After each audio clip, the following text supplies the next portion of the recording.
बहुत पुरानी बात है। एक आदमी था जिसे एक बीमारी थी, बहुत ही ज्यादा बोलने की। वो 2 मिनट भी शांत नहीं रह सकता था। दवाई के रूप में उसे बोलना जरूरी था, अन्यथा उसके शरीर में हलचल होने लगती थी। उसे किसी भी विषय में हर 2 मिनट में बोलना ही होता था। वो आदमी भी इससे बहुत परेशान था और सोचता था कैसे इससे छुटकारा पाऊं। वो गुरु की तलाश में बाहर निकला। उसे एक पेड़ के नीचे एक गुरु साधना में लीन दिखाई दिए। उसने सोचा यही शायद मेरी मदद कर सकते हैं। वो साधना पूरी होने का इंतजार करने लगा। जैसे गुरुजी साधना से बाहर आए, वो आदमी उनके चरणों में गिर गया और बोला, गुरुजी मैं आपका शिष्य बनना चाहता हूँ। गुरुजी ने भी उसको अपना शिष्य बना लिया। बाद में गुरुजी को इस बात का पता चला कि उस आदमी को बहुत ही ज्यादा बोलने की आदत है। वो आदमी 2 मिनट भी चुप बैठ नहीं सकता।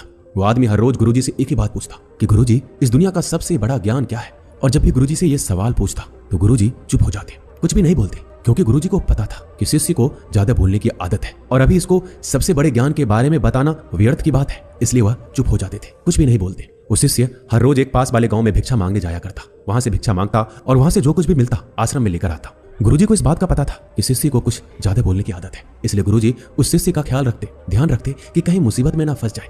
एक दिन वह शिष्य एक गांव में भिक्षा मांगने जाता है और किसी घर में जाकर भिक्षा मांगता है। अब उसे ज्यादा बोलने की आदत थी। वो 2 मिनट भी चुप नहीं बैठ सकता था, इसलिए उसने उस घर में नजर घुमाई तो उसकी नजर एक भैंस पर पड़ी। भैंस शरीर में बहुत मोटी थी और उसके घर का दरवाजा बहुत छोटा था। तभी उस शिष्य ने उस घर के मालिक से कहा, भाई साहब आपकी भैंस तो बहुत मोटी है और आपके घर का दरवाजा बहुत छोटा है। यदि ये भैंस मर जाए तो इस दरवाजे से इस भैंस को बाहर कैसे निकालोगे आप? जैसे ही ये बात उस आदमी ने सुनी, वो डंडा लेकर शिष्य के पीछे पड़ा उसे मारने के लिए, लेकिन शिष्य वहां से भाग खड़ा हुआ। अब भला कोई आदमी अपने ही घर के नुकसान के बारे में कैसे सुनेगा, वो भी एक भिक्षुक के मुख से। वो शिष्य वहां से भागते हुए एक दूसरे घर में जाता है और वहां पे जाके वो भिक्षा मांगता है और वहां भी उस घर में वो नजर घुमाता है कि किस विषय के बारे में इस घर के मालिक से बात करूं। तभी सामने एक औरत बैठी थी। उस औरत से वो कहता है, देवी आपने हाथों में इतनी खूबसूरत चूड़ियां पहन रखी है, यदि आपके पतिदेव मर जाए तो इस चूड़ियों का क्या करोगे? वो औरत भी शिष्य पर बहुत गुस्सा हुई और डंडा लेकर उसके पीछे दौड़ पड़ी। उस औरत ने कहा, एक भिक्षुक अपने मुख से ऐसा बोलता है? एक तो मैं आपको भिक्षा दे रही हूँ, ऊपर से आप मेरे पति को ही मार रहे हो। ऐसा करके उस औरत ने शिष्य को अपने घर से निकाल दिया। अब शिष्य की वो आदत थी, वो कई बार मार खा चुका था, लेकिन उसकी आदत छूट नहीं रही थी। अब शिष्य को उस गांव में कोई भी भिक्षा नहीं मिली। इसी के चलते वो एक गांव से दूसरे गांव जा रहा था। जब जंगल में पहुंचा तो उसे एक मानव खोपड़ी दिखाई दी। उसने सोचा भला यहाँ किसकी मानव खोपड़ी पड़ी है। वह उस मानव खोपड़ी के पास जाता है और जाकर देखता है कि खोपड़ी तो बोल रही है। उस खोपड़ी ने कहा कि भाई तुम कौन हो? तभी वो शिष्य थोड़ा सा डरा और बाद में बोला, मैं तो एक भिक्षुक हूँ, भिक्षा मांगता हूँ, लेकिन तुम कौन हो और यहाँ क्या कर रहे हो?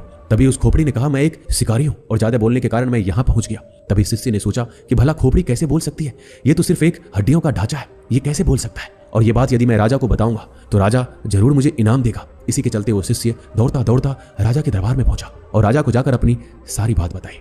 राजा को पहले तो लगा इसने मदिरा पी रखा है और इनाम के चक्कर में इतनी बकबक कर रहा है। बाद में जब शिष्य अपनी बात पर अड़ा रहा तो राजा ने कहा, ठीक है, यदि तेरी बात सच निकली तो तुझे इनाम दिया जाएगा, अन्यथा तुझे फांसी लगवा देंगे। शिष्य ने कहा, महाराज मैं भला झूठ क्यों बोलूंगा? आप मेरे साथ चलकर जंगल में देख लीजिए, आपको खुद विश्वास हो जाएगा। इसके बाद राजा ने आदेश दिया कि 4 सैनिक इसके साथ जाओ और अगर इसकी बात सच निकलती है तो इसको अपने कंधे पर बिठा कर लाना और यदि बात झूठ निकलती है तो उसको घसीटते हुए राजमहल लेकर आना। अब जैसे ही चारों सैनिक वहां पर पहुंचे तो वहां पर खोपड़ी पड़ी थी और उस खोपड़ी से वह शिष्य ने पूछा कि तुम यहाँ कैसे पहुंचे? तो खोपड़ी कुछ नहीं बोली। बार बार शिष्य ने उस खोपड़ी से पूछा, लेकिन खोपड़ी कुछ नहीं बोल रही थी। बहुत देर होने के बाद सैनिकों ने उस शिष्य को पकड़ लिया और घसीटते हुए राजमहल में लेकर आए और राजा से आकर कहा कि महाराज जी ये तो झूठ बोल रहा है, खोपड़ी तो वहां पड़ी है, लेकिन खोपड़ी भला कैसे बोल सकती है? ये तो मूर्ख आदमी है, इसको तो कुछ पता ही नहीं है। तभी राजा ने आदेश दिया कि इस आदमी को फांसी पर लटका दो। इतना सुनते ही वो आदमी थर थर कांपने लगा और अपने गुरु को याद किया, गुरुदेव आज मुझे बचा लीजिए, नहीं तो आज मेरी मौत पक्की है। जैसे शिष्य अपने गुरु से अर्जी करता है, गुरु को आश्रम में बैठे बैठे आभास हो जाता है कि शिष्य मुसीबत में पड़ गया है और वो ज्यादा बोलने के चक्कर में ही मुसीबत में पड़ा है। गुरु भी जल्दी जल्दी अपने शिष्य के पास आता है और राजा को जैसे तैसे समझाकर उस शिष्य को वहां से छुड़ा देता है और शिष्य और गुरु दोनों ही आश्रम में वापस आ जाते हैं। तभी वो गुरु कहता है कि मैंने तुझे कितनी बार कहा है कि ज्यादा मत बोलो, ज्यादा बोलने के चक्कर में आदमी कभी कभी बुरा फंस जाता है। तभी वो शिष्य कहता है, गुरुजी मेरी आदत पड़ गई है, अब मैं चाहकर भी इस आदत को छोड़ नहीं पा रहा हूँ। मुझे पता है कि मुझे सिर्फ दुनिया का सबसे बड़ा ज्ञान मिल जाएगा तो मेरा मन अपने आप शांत हो जाएगा, मैं अपने आप चुप हो जाऊंगा, लेकिन आप हो कि मुझे सबसे बड़ा ज्ञान बता ही नहीं रहे हो। मैं आपको कितने दिनों से पूछ रहा हूँ। जैसे ही उस शिष्य ने सवाल किया, गुरुजी फिर से चुप हो गए, कुछ भी नहीं बोले। अब वो शिष्य गुस्से में वहां से चला जाता है और कहता है, गुरुजी मुझे बड़ा ज्ञान बताना ही नहीं चाहते। इसके बाद वो शिष्य एक तरफ जाकर बैठ गया। रात का अंधेरा पड़ गया था, शाम हो गई थी। प्रकृति में पाए जाने वाले हर चीज अपनी गहरी नींद में चले गए। तभी शिष्य आकाश में देखता है, सारे तारे टिमटिमा रहे हैं और रात की एक शांत आवाज सुनाई दे रही है जो अंधेरी रात में हमेशा सुनाई देती है। तभी शिष्य को धीरे धीरे एक आभास होता है, उसको एक आवाज सुनाई देती है। वो आवाज थी मौन की। उसका मन एकदम खुश हो गया। वो कुछ भी बोल नहीं पा रहा था। उस दिन उसका मन एकदम शांत हो गया। उसको एक अलग सा आभास होने लगा। उसको एक अलग सी शांति प्रतीत हुई और उसको लगा कि शायद दुनिया का सबसे बड़ा ज्ञान यही है। और गुरुजी हमेशा मुझे बताते आ रहे थे, जब भी मैं उनसे पूछता तो वह शांत हो जाते, कुछ भी नहीं बोलते, और यही दुनिया का सबसे बड़ा ज्ञान है। ज्यादा बोलने के चक्कर में कई बार मुसीबत में फंसा तो गुरुजी ने ही मुझे बचाया और गुरुजी मुझे हर बार ज्ञान दे रहे थे, लेकिन मैं इस ज्ञान को समझ नहीं पाया। तभी वो शिष्य बैठकर पूरी तरह मौन का आनंद लेता है, शांति का आनंद लेता है। उसके बाद वो शिष्य वहां से उठकर अपने गुरु के पास जाकर बैठ जाता है, चुपचाप बिना कुछ बोले। तभी गुरु को पता चलता है कि शिष्य को मौन मिल गया है। तभी वो गुरुजी कहते हैं कि दुनिया का सबसे बड़ा ज्ञान मौन नहीं है, लेकिन मौन ही रास्ता है। सबसे बड़े ज्ञान को पाने का सबसे पहले हमें मौन होना पड़ेगा, तभी हम सबसे बड़े ज्ञान को पा सकते हैं। उसके बाद गुरुजी कहते हैं, इस दुनिया का कोई भी शब्द मौन से बड़ा नहीं हो सकता। मौन एक तपस्या है, मौन एक साधना है। इस मौन को हर कोई धारण नहीं कर सकता, और जिसने भी धारण किया वो दुनिया का सबसे बड़े ज्ञान के चरम पर पहुंच जाएगा, सबसे बड़े सुख के चरम पर पहुंच जाएगा। उसके मन में किसी भी तरीके का सवाल नहीं रहेगा, सब सवाल खत्म हो जाएंगे, कुछ भी नहीं बचेगा, शून्य बचेगा, एक बिंदु बचेगा। बस उस बिंदु में ही जलता है असली बौद्ध का दिया। उसके बाद उस शिष्य कहता है, गुरुजी आखिर मौन कैसे रहूं? मैं जब भी ध्यान करने बैठता हूं तो मेरा मन एक जगह लगता ही नहीं। मेरे मन में हजारों विचार आते हैं। मैं जितना मौन होने की कोशिश करता हूं इतना ही मेरे मन में ज्यादा विचार आते हैं। ऐसे में मैं क्या करूं? उसके बाद गुरुदेव ने कहा, मेरी बात को ध्यान से समझो। जब ध्यान करने बैठो तो मन को किसी तरह शांत करना है। इसे एक छोटी सी कहानी के माध्यम से समझो। एक किसान था और वो गुरु के पास जाता है, कहता है कि गुरुजी मेरे जीवन में बहुत काम काज है, मैं काम करके थक जाता हूँ, मुझे कुछ समाधान दीजिए। उसके बाद वो गुरुजी उस किसान को एक जिन्न देता है और कहता है कि इस जिन्न को अपने घर ले जाओ, इससे जो भी बोलोगे वो सब काम ये जिन्न कर देगा। लेकिन हाँ, एक बात का ध्यान रखना, इसको खाली मत रखना। यदि इसको खाली बिठा दोगे तो ये तुम्हें खा जाएगा। किसान ने कहा, गुरुजी खाली बैठने का तो काम ही नहीं है, मेरे पास तो इतना काम है कि यह पूरी जिंदगी व्यस्त रहेगा। इसके बाद वो किसान उस जिन्न को लेकर अपने घर चला जाता है, लेकिन वो जिन्न था हर काम को बड़ी जल्दी कर देता था। उसने तुरंत किसान का काम कर दिया। जब खाली हुआ तो किसान ने अड़ोसी पड़ोसियों के काम करवाए, फिर भी लेकिन वो जल्दी से काम को खत्म कर देता और काम खत्म करके वापस किसान को बोलता कि मुझे जल्दी काम दो, नहीं तो मैं तुम्हें खा जाऊंगा।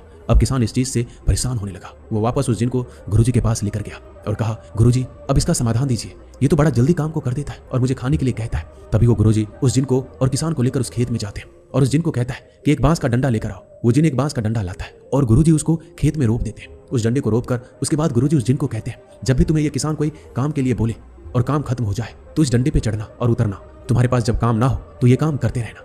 ये सुनते ही किसान बहुत खुश हो गया, क्योंकि उसको समाधान मिल गया था। अब अगर जिनके पास काम नहीं रहेगा तो वो डंडे पे उतरता चढ़ता रहेगा। अब वो किसान को परेशान नहीं करेगा। हमें ध्यान के समय में अपने मन को सांस के साथ बांध देना है। जैसे सांस बाहर जाती है तो उसके साथ मन को बाहर, और जैसे ही सांस अंदर जाती है तो मन को अपने अंदर। धीरे धीरे इसका अभ्यास करते जाओ, धीरे धीरे आपका मन शांत हो जाएगा। ऐसा नहीं है कि सिर्फ तुम ध्यान के समय ही ऐसा करो। जब भी तुम कुछ काम करते रहो, कहीं जा रहे हो, किसी से बात कर रहे हो, उस समय मौन रहकर अपनी सांस पर ध्यान दो। अपने मन के अंदर की आवाज को सुनो, सांस की आवाज को सुनो और उसी के साथ अपने मन को जोड़ दो।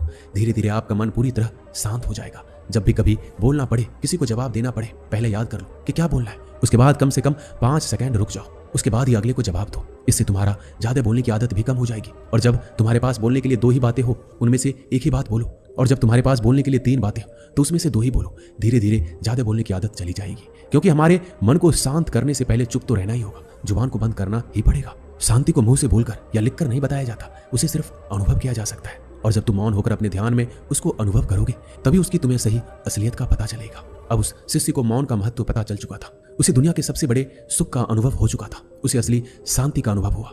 हमें भी अपनी जिंदगी में मौन होकर उसका लाभ उठाना चाहिए। इस मौन के अंदर जो शांति है उसका वास्तव में कोई अद्भुत अनुभव होगा, क्योंकि इतने बड़े बड़े संतों ने, भगवान बुद्ध ने इसको सबसे सर्वोपरि बताया है, सबसे बड़ा सुख बताया है, ज्ञान का पहला मार्ग बताया है। तो हमें भी अपने जीवन में मौन होकर अपने मन को शांत करके इसका अनुभव जरूर करना चाहिए। दोस्तों, इस वीडियो में बस इतना ही। मिलते हैं अगली वीडियो में। अपना ख्याल रखिएगा।